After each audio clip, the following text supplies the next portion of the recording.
திருவடிகள் போற்றி. ஓம் ராமலிங்க சாமிகள் திருவடிகள் போற்றி. ஓம் ராமலிங்க சாமிகள் திருவடிகள் போற்றி. ஓம் ராமலிங்க சாமிகள் திருவடிகள் போற்றி.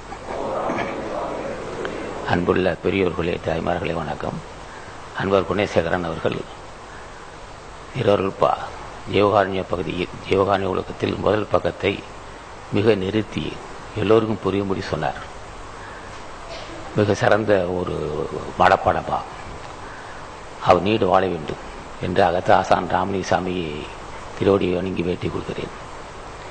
இந்த ஜீவகாருண்ய ஒழுக்கம் தவம் செய்வதற்கு இன்றியமையதாகும். தவம் வள்ளுவன் சொல்லுவான், தவம் செய்வார் தம் கர்மம் செய்வார், மற்றல்லார் அவன் செய்வார் ஆசை உட்பட்டு. தவம் செய்வார் தம் கர்மம் செய்வார். கர்மம் என்பது கடமை. ஒரு மனிதன் பிறந்தால் அவன் கடமை செய்கிறான். நீ என்ன செய்கிறாய்? என்ன உத்தியோகம் செய்கிறாய்? நான் மாவட்ட ஆட்சித்தலைவராக இருக்கிறேன். நீர்? நான் இன்ஜினியராக இருக்கிறேன். நீர் வியாபாரம் செய்கிறேன். நீர் விவசாயம் செய்கிறீர். நீர் தொழில் செய்கிறீர். யார் வேண்டாம் என்று யாரும் இருக்கவில்லை. அவரவர்கள் தன் கடமை செய்ய வேண்டிய கடமை உண்டு. வள்ளுவன் என்ன சொல்கிறான்? இது உடலை வளர்ப்பதற்கு தான் பயன்படும். யாவது வியாபாரமோ தொழிலோ உத்தியோகமோ எது செய்தாலும் உடம்பை அல்லது குடும்பத்தை தன்னை காப்பாற்றிக் கொள்வதற்கு தான் பயன்படும். ஆன்மாவுக்கு காக்கம் தருவது தான் உண்மையான கடமை என்றார். தவம் செய்வார் தம் கர்மம் செய்வார், மற்றல்லார் அவன் செய்வார் ஆசையுட்பட்டு. அப்ப இது கடமையெல்லாம் செய்து கொண்டே விஷயம் தெரிந்தவன் என்ன செய்வான்? மனைவி கூட இருப்பான், வியாபாரம் செய்வான், அவரிடம் அன்பு காட்டுவான், விருந்து உபசரிப்பான், பசித்தியாளர்கள் பசியாற்றுவான், முயன்று போல ஈட்டுவான்.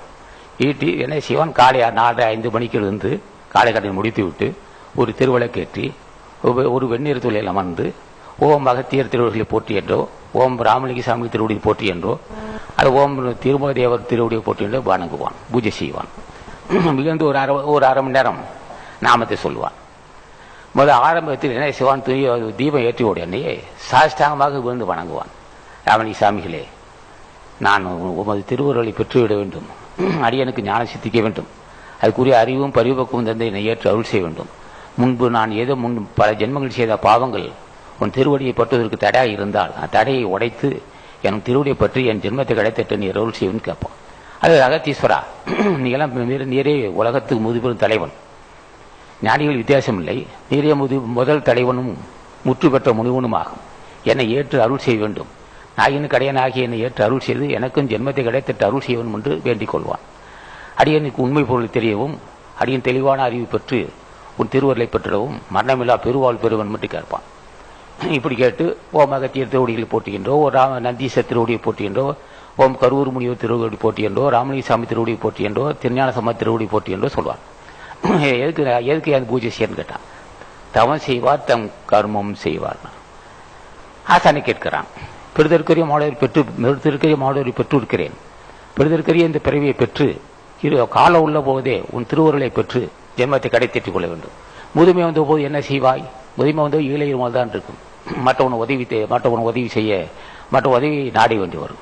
அப்ப இளமை இருக்கும் போதே பொருளை ஈட்டவும், மனைவிக்கோட அன்பு காட்டவும் அந்த வாய்ப்பை பயன்படுத்திக் கொள்வான். விஷயம் தெரிந்தவன் மனைவி, மக்கள், தாய் தந்தை, உறவினர்கள், நண்பர்கள் இவர்கள் எல்லாம் பயன்படுத்திக் கொண்டு தன் கடமையை செம்மையா செய்வான். 6 மணி அல்லது 6:30 மணிக்குள் பூஜையை முடித்துக் கொள்வான். பூஜையில் வேண்டிக் கொள்வது இதுதான். வியாபாரம் நல்லபடி இருக்க வேண்டும், உலக நடைக்காக. வியாபாரம் நல்லபடி இருக்கணும், மனை மக்கள் காப்பதற்காக. வியாபாரம் நல்லபடி இருக்க வேண்டும், கடசுமை இல்லாது இருக்கிறதுக்காக. வியாபாரத்தை தடையலாமல் நடக்க வேண்டும். வருகின்ற வருவாயை என்னை சார்ந்தவர்கள் எனக்கும் என்னை சார்ந்தவர்களுக்கும் பகிர்ந்து கழித்து எஞ்சியதை விருந்து உபசரித்தலும் ஏழைகள் பசியாற்றுதலும் ஆகிய காரியம் செய்ய வேண்டும். அதுக்கு நீ அருள் செய்யணும் கேட்பான். இது உலக நடைக்கு பொருள் வேண்டும், அருள் வேண்டும் அல்லவா? அருளை பெறுவது எப்படி? ஒன்று அன்னதானம், பசியாற்றுவித்தல். குடும்பத்தில் உள்ளவர்கள் மகிழ்ச்சி அடைவதே தவமாகும். தன்னை சார்ந்த மனைவி, மக்கள், தாய் தந்தை, உடன் பிறந்தவர்கள், நண்பர்கள் இவர்களை மகிழ்ச்சியை உண்டு பண்ணுவதே சிறப்பான அறிவாகும். இவர்களெல்லாம் மனநோக்க செய்துவிட்டு தவம் செய்ய முடியாது.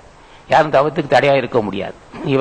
இவர்கள் மனம் மகிழும்படி செய்து பிறகு விருந்து உபசரிப்பது மற்ற ஏழை எளியவர்களுக்காக செய்வது. வீட்டு உள்ளவர்கள் மகிழ்ச்சி அடைய செய்கின்றவர் யார் செய்கிறார்களோ மனைவி, மக்கள், தாய், தந்தை, உடன் பிறந்தவன், நண்பர்கள், இவர்கள் மகிழ்ச்சி அடைய வேண்டும் நினைப்பதே மிக மிக சிறப்பறிவாகும். இவர்கள் எல்லாம் நோந்து இவர்கள் மனநோகும்படி நடந்து கொண்டு சம்பந்தமில்லாத ஒருவிடம் மகிழ்ச்சியாக பேசுவது யார் அறிவோ யாரோ செய்யலாம். அது இந்த துறைக்கு ஆகாதாவது. இப்படி தினம் செய்து காலையில் ஒரு அரை மணி நேரம் பூஜை செய்வான்.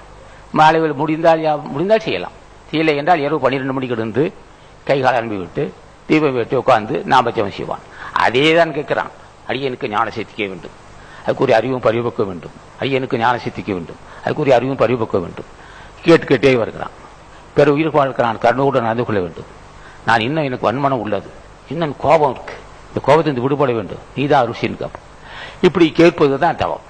அப்ப தவம் என்பது இனிமையாக பேசுவது தவம், இருந்து உபசரிப்பது தவம், மனைமக்களை அன்பு காட்டுவது தவம், தாய் தந்தைக்கு நன்றி வரவாது இருப்பது தவம், நீதிக்கு உட்பட்டு பொருள் சேர்ப்பது தவம், இருந்து உபசரிப்பது தவம், ஏழை எளிய மக்கள் பசியாற்றுவது தவம், மலர்ந்த முகமும் தவம். ஆக இப்படி தவம் என்பதற்கு தனித்தனியாக விளக்கம் சொல்ல வேண்டியில்லை. ஒரு செயல்பாடு, இன்றைய செயல்பாட்டில் கடுவன்மனமோ கொடுமையோ இல்லாது இருந்தால் அது தவம். யாரை இனிமையாக பேசினால் தவம், கடுக்கடுப்பாக பேசினால் அவம். பொய் பேசாதிருந்தால் தவம், பொய் பேசுவது அவம். பேராசை இல்லாதிருப்பது தவம், பேராசை கொள்வது அவம். புறம் கூறாதிருப்பது தவம், புறம் கூறுவது அவம். ஆக புறம் கூறுதல், பொறாமைப்படுதல், பொறாமை இல்லாதிருப்பது தவம், பொறாமைப்படுவது அவம். ஆக தவமும் அவமும் நம்முடைய செயல்பாடு. இது ஆசானி கேட்கிறோம். எது அவம் எதுவும் தவம் என்பது எனக்கு தெரியல, நீ தான் எனக்கு உணர்த்தணும். நான் எதை செய்துக்கிட்டே இருக்கிறேன். வீண் முயற்சி எடுக்கிறோனோ அல்லது உண்மையை